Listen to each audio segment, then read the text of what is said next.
Columbia Institute of Technology acknowledges that our campuses are located on the unceded traditional territories of the Coast Salish nations of Musqueam, Squamish, and Tsleil-Waututh.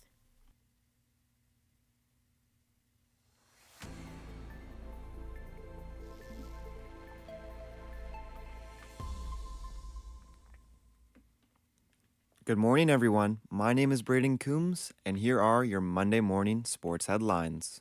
We start off with hockey. The Vancouver Canucks were back in action this weekend as their prospects played in the Prospect Showcase. Last night, the Canucks defeated the Seattle Kraken in the final game of the showcase by a score of 3-2. This comes after their heartbreaking 5-3 loss against the Kraken the night before. Canucks top forward prospect Jonathan Lekkerimäki recorded a goal in the win. His line mate, Riley Patterson, not only scored, but tallied an assist as well.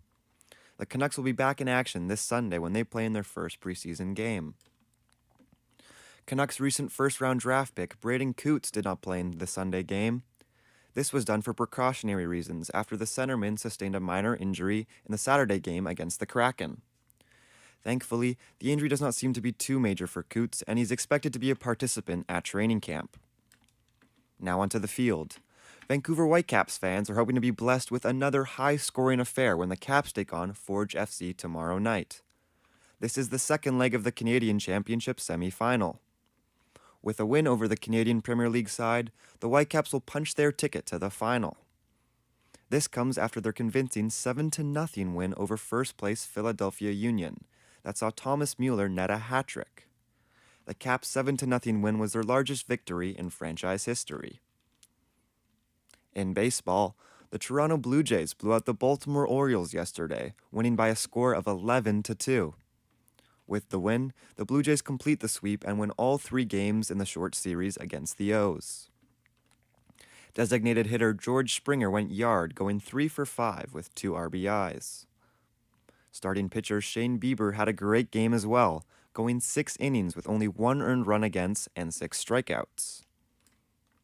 Despite the win, it wasn't even the biggest news of the day for the Jays. Blue Jays announced that top pitching prospect Trey Yesavage has been called up to the big leagues. The 2024 first-round pick is expected to get the start tonight in their first game against the Tampa Bay Rays. Yesavage's progress through the Blue Jays farm system has been extraordinary.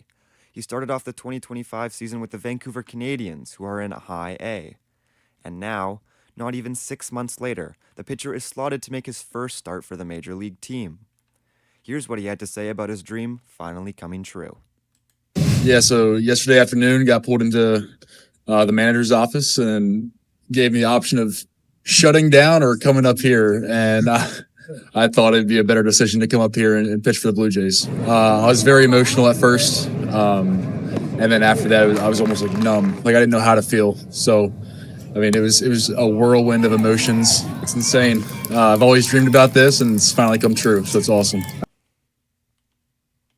Across the border, the Seattle Mariners remain hot, winning their 9th straight game yesterday. The Mariners defeated the Los Angeles Angels 11-2 in another high-scoring affair. With the win, they now sit atop the AL West, 1 game ahead of the Houston Astros. Cal Raleigh hit his 54th home run of the season, which ties Mickey Mantle for the most home runs by a switch hitter in a single season. Now on to the other Seattle team. The Seattle Seahawks spoiled DK Metcalf's homecoming, defeating the Pittsburgh Steelers 31-17. The former Hawks receiver recorded a touchdown, but only had 3 receptions for 20 yards. On the other side of the ball, the Seahawks offense had a great turnaround from the week prior. Running back Kenneth Walker III bounced back, running for 105 yards and getting himself a touchdown.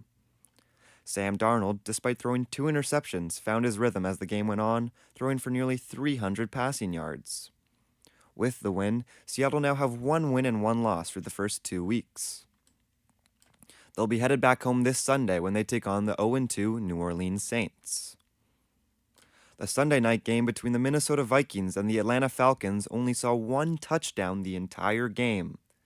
A game that was highlighted for the sophomore QB matchup was overshadowed by a great defensive showing by both teams. The Falcons came out victorious, defeating the Vikings 22-6. The game saw 7 field goals, including 5 by new Falcons kicker John Parker Romo. Vikings quarterback J.J. McCarthy had a poor game, throwing 2 interceptions and fumbling the ball once. For more on BCIT's 1680. I'm your host, Braden Coombs, and those were your 10 a.m. sports headlines. I knew a bit about Lightroom and Photoshop before coming into the program, but I didn't really know much about Premiere, and that kind of scared me. And so BCIT's really helped to kind of grow my skills in video editing, which is something I didn't really think I could do before and actually really enjoy now. It also taught me how to use the big cameras, so I can use more than just a DSLR now, which is very helpful as well.